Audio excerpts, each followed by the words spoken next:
Meeting झाली, कोणत्या कोणत्या विविध प्रश्न झाली आणि किती तोडगा निघाला? आज सिडकोमध्ये बैठक झाली जॉईंट एमडी बरोबर.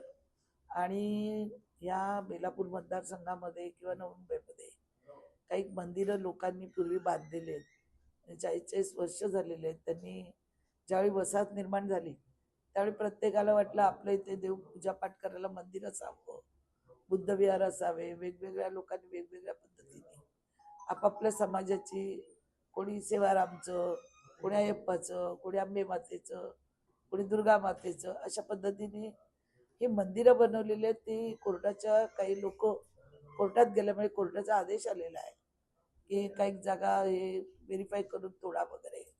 आता ही मंदिरं 30-40 वर्षाची आहेत. तर आमचं शिडकोकडे एक मागणं होतं की तुम्ही आम्हाला 500 मीटरपर्यंत मंदिरं कायमस्वरूपी करून द्या, रेग्युलाइज करून द्या.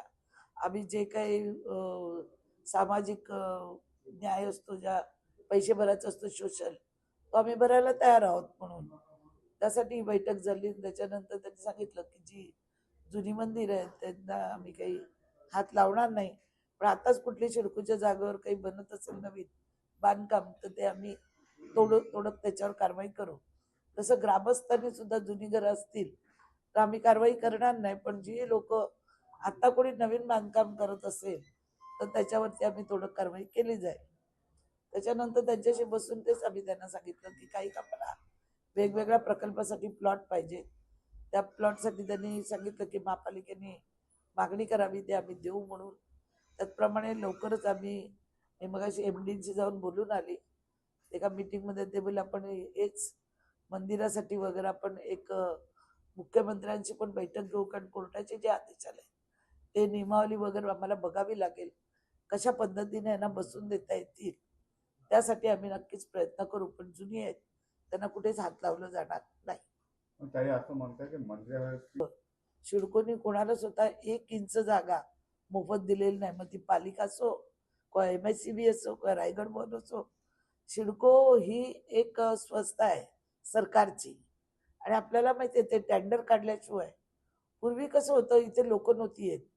जेव्हा नवीन सिडको निर्माण झाली त्यावेळी तुम्ही आता MGM हॉस्पिटल बघाल किंवा शाळा कॉलेज बघाल, 1 रुपया दराने शाळांना कॉलेजांना त्यावेळी जागा दिलेली आहे, कारण लोक येत नव्हती आणि लोकांची गरज होती.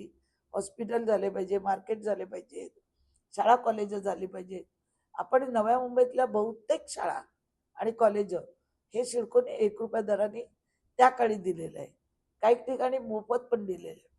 पण आता सिडको 1 इंच जागा सुद्धा कोणाला द्यायला तयार नसते. तर आम्ही सुद्धा शाळेचे त्यावेळी प्लॉट घेतले, पैसे देऊन घेतले.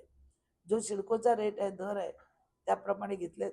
आम्हाला पैसे भरायला लागले तरी चालेल, पण रोजची जी टांगती तलवार आहे, आज नोटीस पाठवली, मग नोटीस देऊन लोकांना ब्लॅकमेल करणं, लोकांकडे पैसे मागणं, हे सगळं थांबलं पाहिजे. म्हणून आज आम्ही इथे आलेलो आहोत. ओके.